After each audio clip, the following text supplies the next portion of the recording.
Hello, everyone, and good morning.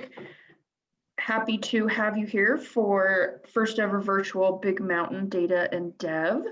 Our first presentation today is going to be on T-ResT, Automatic Test Framework for REST APIs from OpenAPI Specifications, and will be presented by Lavanya and Anuraag. If you have any questions, please ask them in the box next to the video or in Slack room number 2. Go ahead. Thank you, Andrea. Hi, everybody. Welcome. Thank you so much for taking time to be with us here today. We're really excited to be presenting this session and talk, and hopefully will be a good takeaway for all of you attending here. My name is Lavanya Camsaripalli, and we will quickly get started here. So just to kick off, quick introductions. As I mentioned, my name is Lavanya. I am a software engineer with Goldman Sachs. I've been working with them for the last 5 years. Primarily work on Spring Boot, REST API applications, and interaction with various other databases. And I've had a little bit of experience with Hadoop and Spark. We also have here on our session today, Anuraag Verma, who's our technology manager at Goldman Sachs, who's a really key instrumentalist in bringing this platform into existence and one of the brainchilds for this project. So really excited to have him here as well with us. That said, what is today's talk really about? Just to give you a brief overview about what we're going to be touching upon. We want to really focus on trying to talk about why we came up with this approach and process. So really limitations of writing tests manually for REST APIs, and also introduce the framework to you, which talks about auto-generating tests for REST APIs given an OpenAPI specification. We also want to talk about how it helped with consistency and confidence in reliable tests and developer productivity amongst our team, and just led to an overall better test suite model for our entire application. So really to touch upon maybe who this talk is really intended for. If you're really planning to be building a plethora of microservices and you want to understand how to effectively write tests in a scalable fashion for a large number of APIs and still end up with consistent and reliable tests, then I think this talk is going to be something that's going to be super useful. We'd like to share our experience with building this platform, but also understand that there are different ways of doing this. So if there are any other thoughts and discussions about this, we're really open to discussing those at the end of the session as part of our Q&A, and open to seeing how others have thought about the same approach.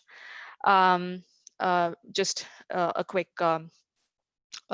introduction to say that this talk is going to be around 30 to 40 minutes approximately, after which we'll open it up for questions. Please feel free to post on the Slack channels and Slido, and Andrea will help collect that for us, and we will answer them at the end of it. So that said, what can you take away from this? So your takeaways really would be why even consider auto-generating tests. Writing tests manually works. We've all done that, and it's not like that's not a reasonable approach to follow, but really we'd like to go deeper into why we even consider this approach. And also you would take away what are the components involved in building a framework similar to what we did so far, and also advantages of using such a strategy. So quickly jumping into the rationale and why we really focused on what really drove the thought process for coming up with an application like T-ResT, which is an automatic test framework.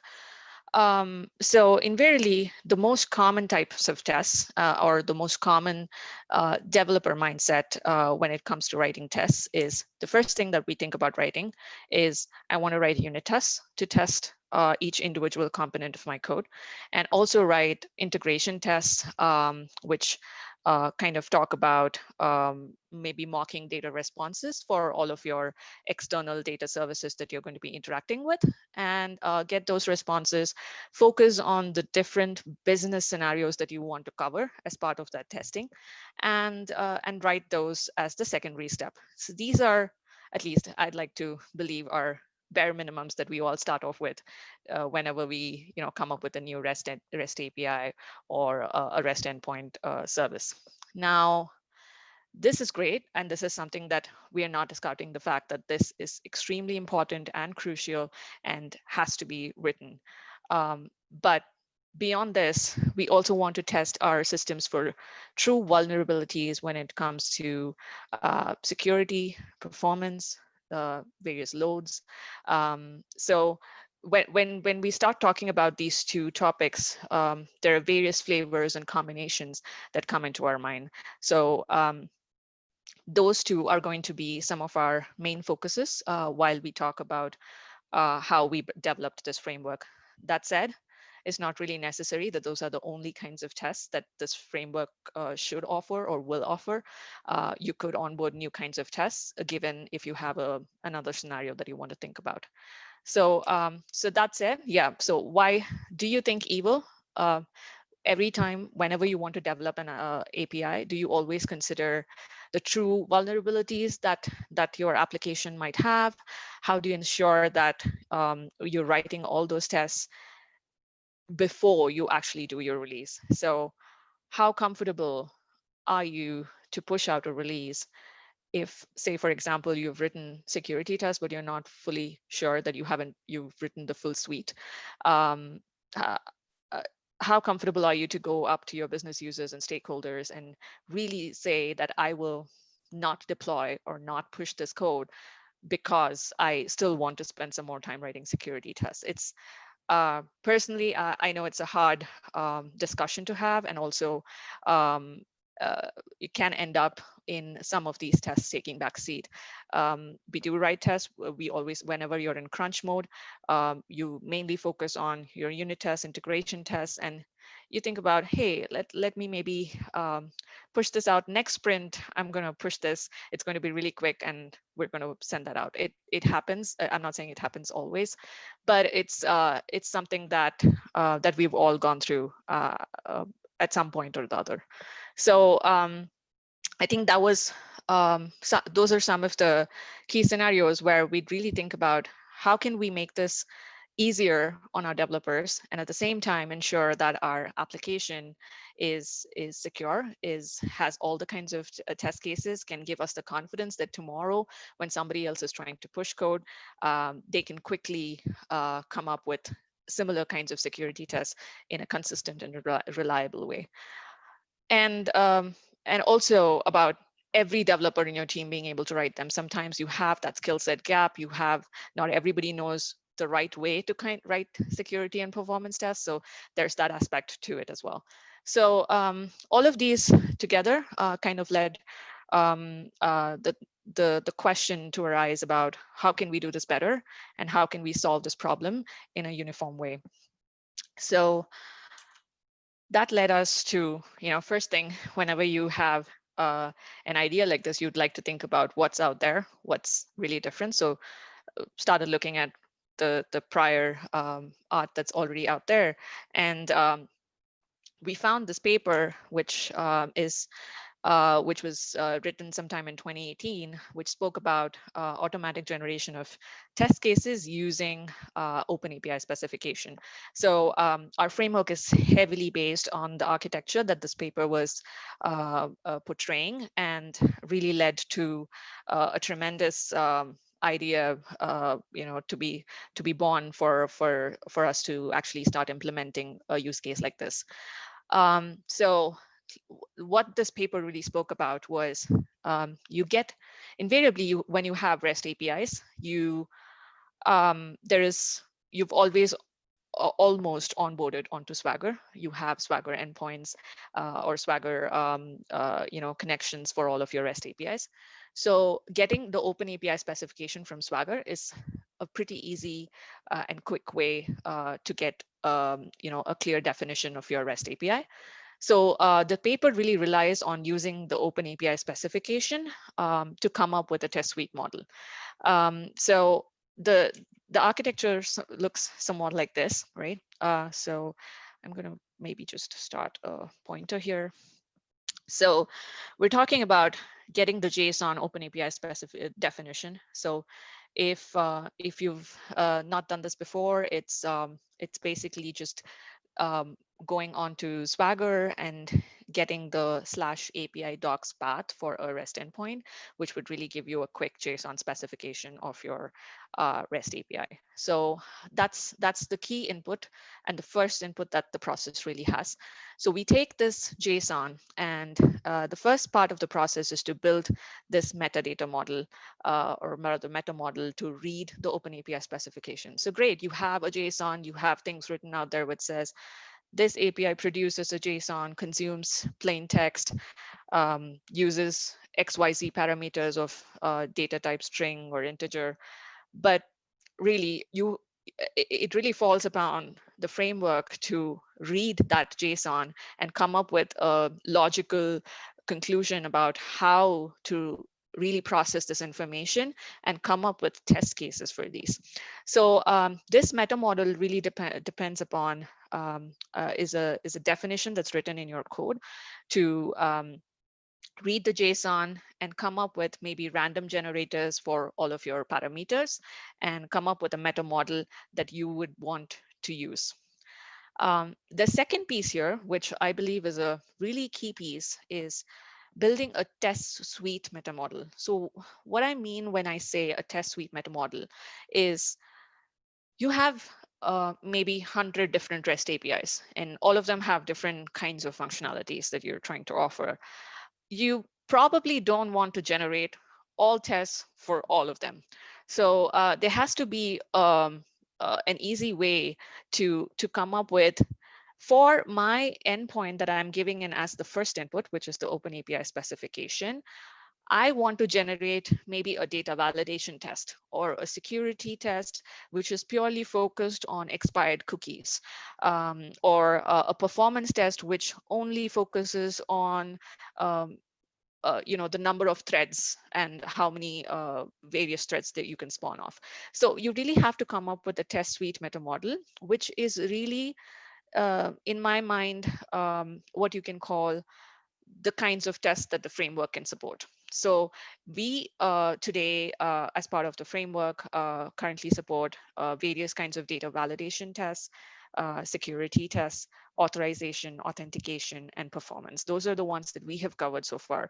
But clearly, this meta model is something that can be expanded to whatever kind of test that you would like to onboard. So this test suite meta model is a very powerful portion of this architecture that needs to be I wouldn't say custom to specific teams, but custom to maybe a broader set of applications that you want to cover, maybe 100 different kinds of tests. Tomorrow there's a new API and you want to onboard a different test, you should think about adding them to the meta model here so that future developers can start using them. So these are two models that need to be defined as part of your part of the framework. And the paper says, then you write a code generation layer, which really looks at these two inputs and says, okay, I have my OpenAPI and test suite model. These are the inputs that have been provided by the user. I'm going to de-tokenize and dissect all of that information and come up with the final set of test cases. So this was the architecture that was really presented by the paper, and our framework is heavily reliant on this architecture, and we've built our own test suite meta model and OpenAPI model for our framework. So we'll jump into that detail just in the next slide. So just in terms of the basics, like we mentioned, like I just spoke about, the first thing was OpenAPI specification for your REST service. In this case, you can really come up with maybe what kind of version you're using in Swagger and come up with a meta model for the OpenAPI specification based off of that version compatibility. And we have some flavors that we support. We have data valid, like I was mentioning, data validation, security, and performance tests. We also built a really quick Electron based Electron framework based desktop UI, which really just gives two tabs to give in your inputs for OpenAPI and test suite and come up with a final set of tests out there. So the tech stack that was used behind this was Node.js, freemarker rendering system to really come up with the final test case, and we'll jump into those details later, and Electron for the UI. Currently, this product is built within GS. It's not open sourced, but we believe that this concept can really be extended to any other organization and can be built in a relatively quick fashion and can be applicable to multiple teams across the organization and not just specific to a specific team. So that's really the goal of this presentation as well. So we're going to now just go a little deeper into individual components of this application and what it took to actually build them. So first, we'll actually go in from a user perspective. So I'm a user. I've come up with a REST API. How do I use this framework? That's going to be the next few slides, and then we'll dive into how it was built. So before you start using the framework, you really have to understand what kinds of tests that the framework really offers. So there's data validation. Data validation can be of multiple flavors, right? You can have, for example, if you want to give an invalid input, you can either pass it in as null, you can pass in an empty string, you can pass maybe a range. In sometimes in email inputs, you can pass in an invalid email. So there are multiple ways in which invalid tests can be performed. So we have a few flavors of those onboarded at this moment. There are also authorization tests, authentication tests, and we also have performance tests that you can generate as part of this tool. So what are the inputs that you need? Like we spoke about, OpenAPI specification was the first one. So you go on to Swagger and you get that JSON specification out of it. Currently, our compatibility is with 1.2 version of Swagger, but that's just because most of our APIs were running on those services and we wanted to have compatibility with them. You can very easily build a meta model, which probably reads from a higher version if that's the requirement of your particular use case. So that's our first input, right? The second input, like we spoke about, the meat and the soul of it, the test config. So this is where you come up with a JSON input, which really mentions for this given API that I gave in input 1, I want to generate maybe security tests and authentication test and also data validation test. I don't know. It really depends on what we want to say. So, but the way to input this is using a keyword called common tests. So we have that as our main layer. And so you would have common tests and you will literally give different types in it. And I'll show you a snapshot of that in the next few slides. And the third thing is freemarker template. So really you got these two inputs. You came up with, okay, I know that I need to do a data validation test. And so I'm going to give in these inputs to the REST API. Your final test has to really have a JUnit, which says, call my API. And then after that, expect some response back and maybe do an assert statement out there. So we like to define these using freemarker, which is a really powerful token de-tokenization framework. So you can define that as your template, And the code is really responsible for taking the 2 inputs that you've provided, looking at the template that it needs to generate, and finally de-tokenizing them based off of the inputs. So we have, again, so there are sample specs defined for the corresponding tests that we support. So now, just looking at a small example, right? So here I have a pet store that I defined for the sake of this demo. The pet store REST endpoint really has an API which is talking about pet availability. Now, basically, it's a get endpoint, and really the endpoint says, given a pet name, I want to find if the pet exists in the store or not. It's a very simple API that's been written right now. We have the parameters written here, pet name, it takes in an input of string. You can see that it produces a JSON, it consumes a plain text. All of this is just coming in from the standard OpenAPI specification. You'd have, I think the further extension of this also has the types of responses that the API will give back. 200 in case everything's good, 400, whatever options this one particular has. Now, the second piece that we spoke about was the test config spec. So before you come up with the actual config, it's really important to know what those keywords need to be, right? Because the code is written to say, you need to provide me a keyword for invalid null value, for invalid 400 value. So I want to show the mapping of that first. So that's the first piece here. So in this case, if you notice, these are some of the tests that we support.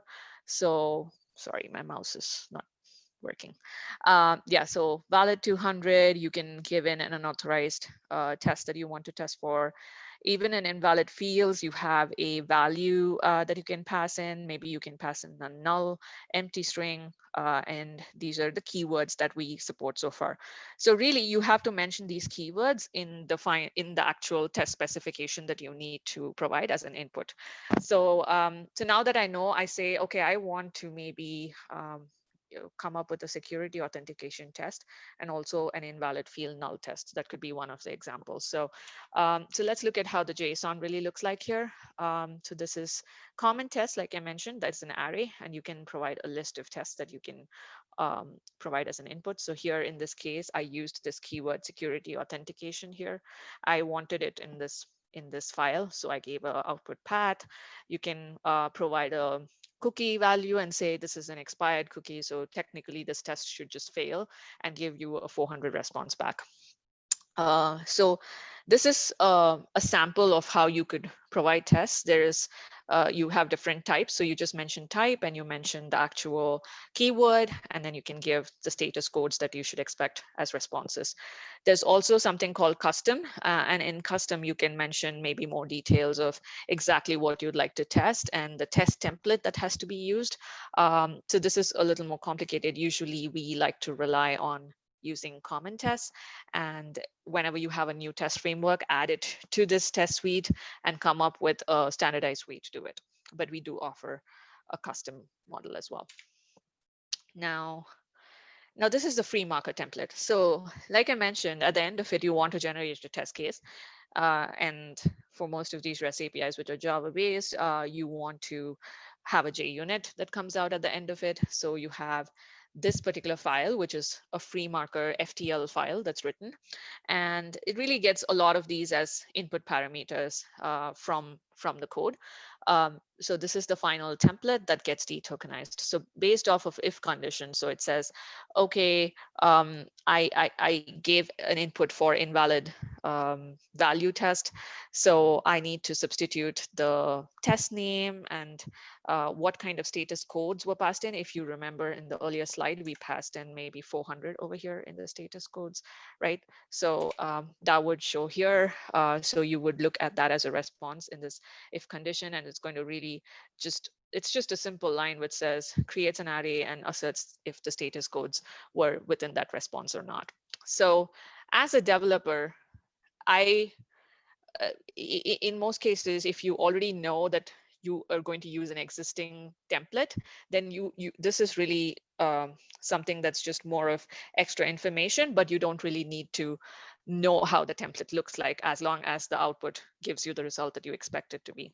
So I only truly care about the OpenAPI specification and the test specification. Those are the only two inputs that the developer really needs to give to the tool. So this is a sample of how the UI looks, right? So you have the tabs, like I mentioned, OpenAPI specification. You can give that JSON over here, and inside the test spec model, you'd give the test spec like we showed in the earlier slide.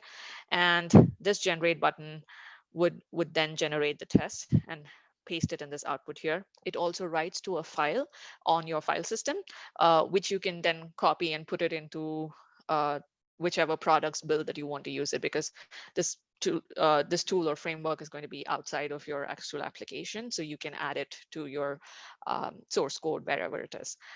So the generate button really triggers a pop-up window like this, which talks about what went wrong, what kind of values you were trying to test. And it really says, okay, I'm generating 5 tests for securities. Maybe I generated another 2 tests. So, and once all of this is complete, it really comes up with this final output, which has, if you remember the freemarker template from earlier, the public void, this test name was a variable that was getting substituted. So that would just come and sit right here.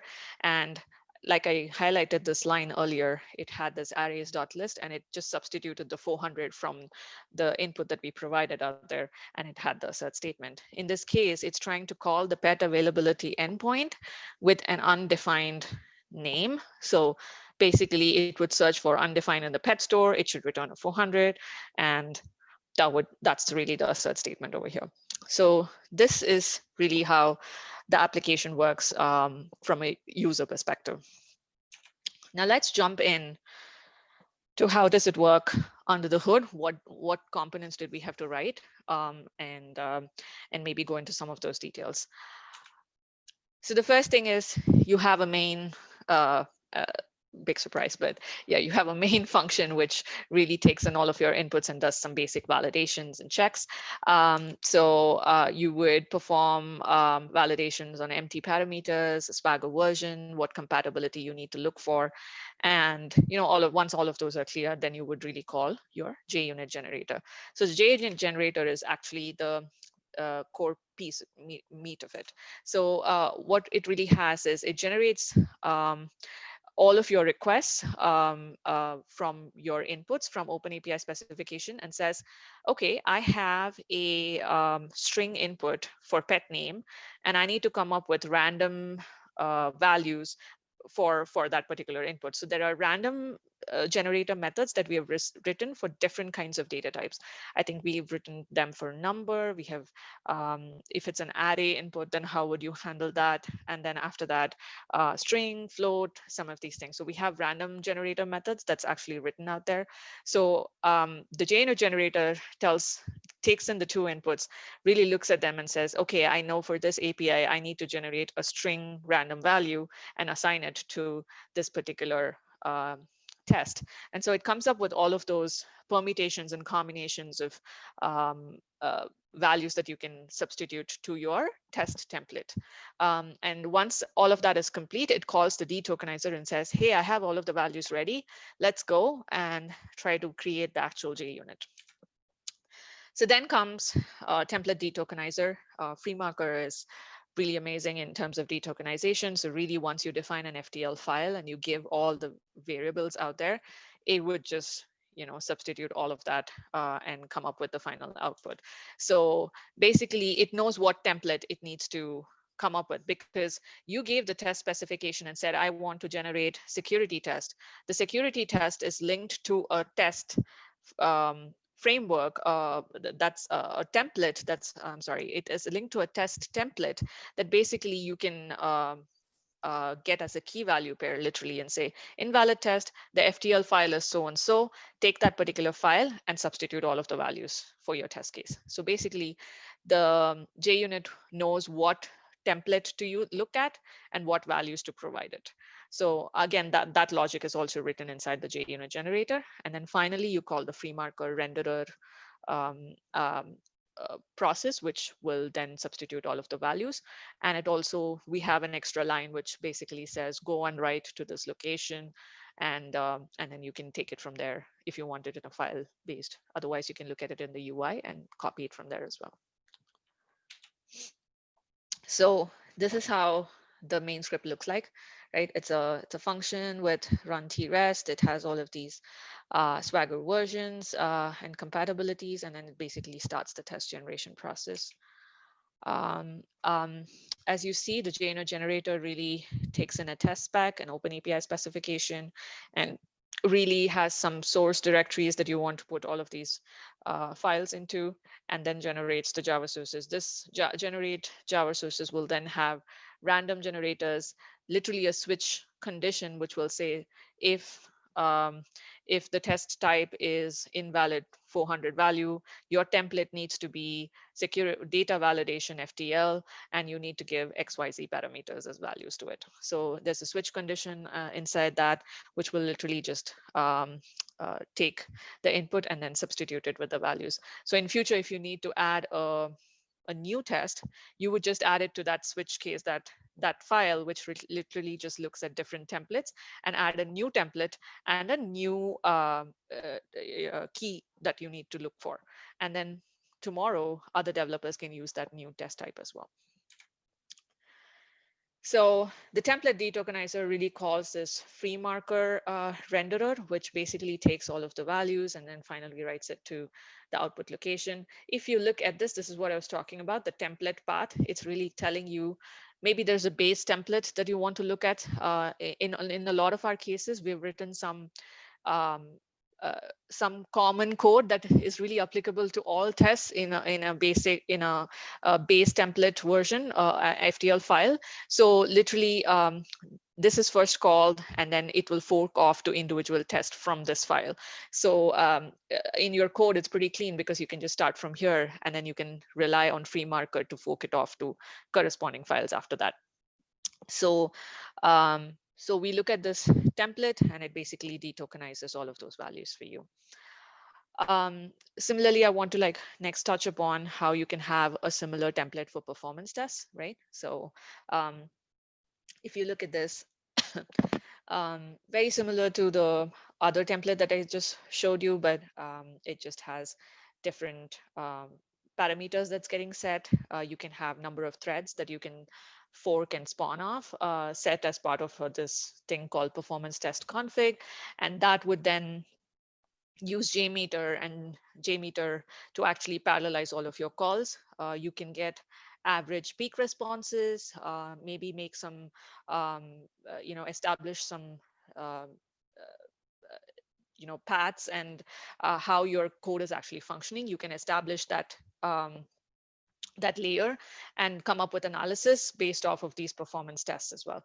So we use JMeter Java API for that, and again, freemarker to actually de-tokenize all of this. Sorry. So really, we want to talk about how this helped us as developers, how this was really useful and could saved a lot of time, right?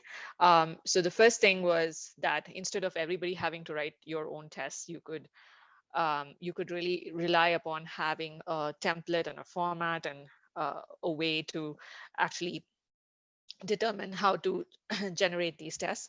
That really leads me to want to have this mention this line very specifically, right? Like at the end of the day, this framework maybe has 20 different kinds of tests that it can generate, but the intelligence about what test I need to do for my API, do I need to add a new kind of test? Maybe there is a new flavor that's not currently added into the specification, still falls on the developer.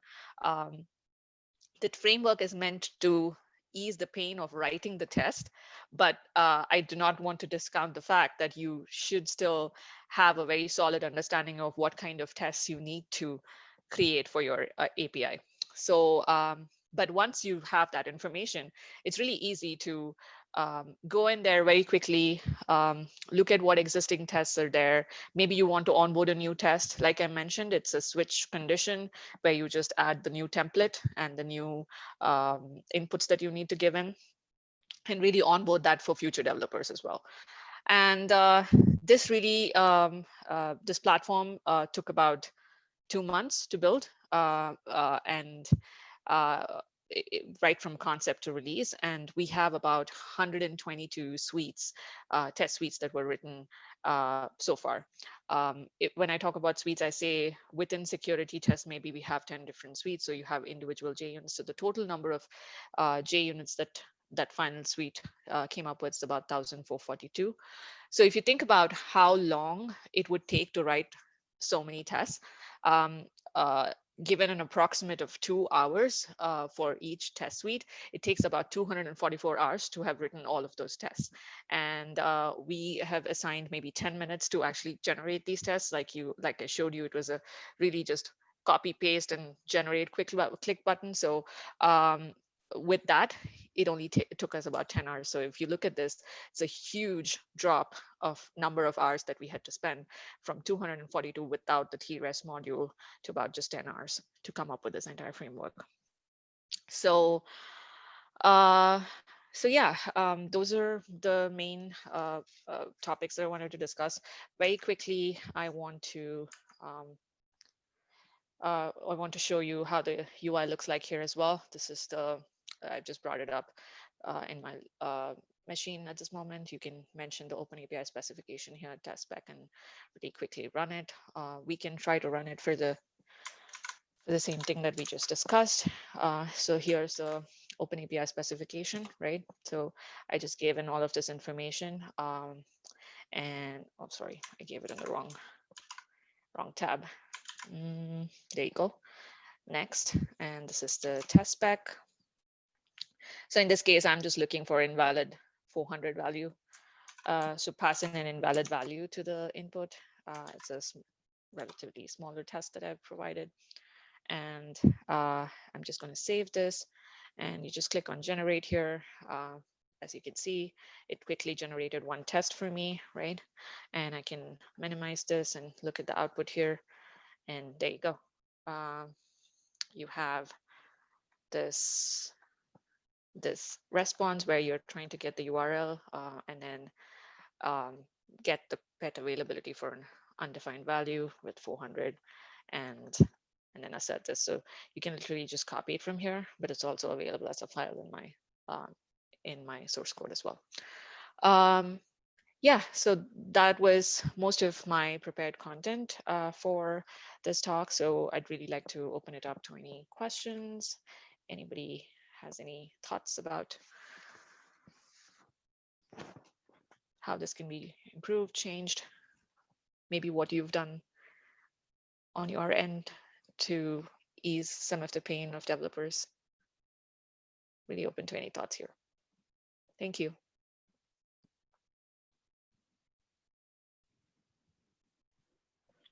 We have one question, Lavanya, in the Zoom chat. It's, will the project be released as open source at some point? I don't know at this point. We haven't had a roadmap to expose this at this moment. We would probably think about discussions about those, but at this moment we don't have a roadmap to open source this framework. But what we do think is that this can be very easy to build for any other organization. It doesn't take too long to build a framework like this and quickly use it. But from our end, there is no roadmap at this point. Great. If anybody has any other questions, please use Slack BMDD_room, the number 2, or on the side of the presentation in Slido.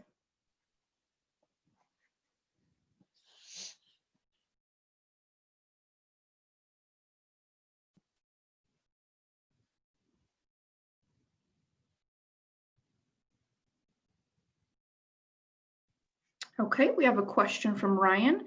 Is there a blog post or something like that I can point people to who may be interested in this work? I would say that this technical paper would be a good post to start off with. This is the reference of the IEEE paper, but really we can provide those details maybe in the chat as well. But it's automatic generation of test cases for REST API, a specification-based approach. I can give this reference piece. I can ping that later in a Slack room and channel as well. But this would be a good starting point to look at. Great. We have one more question asking if the session is recorded. The answer is yes.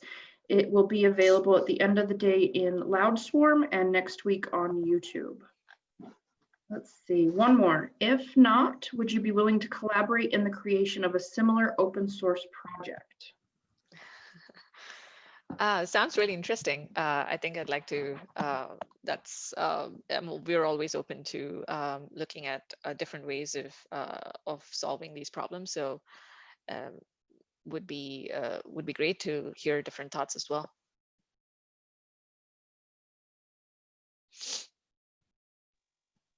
Great. Again, if there's any other questions, please use Slack room Slack BMDD_room 2 or on the side of the presentation in Slido.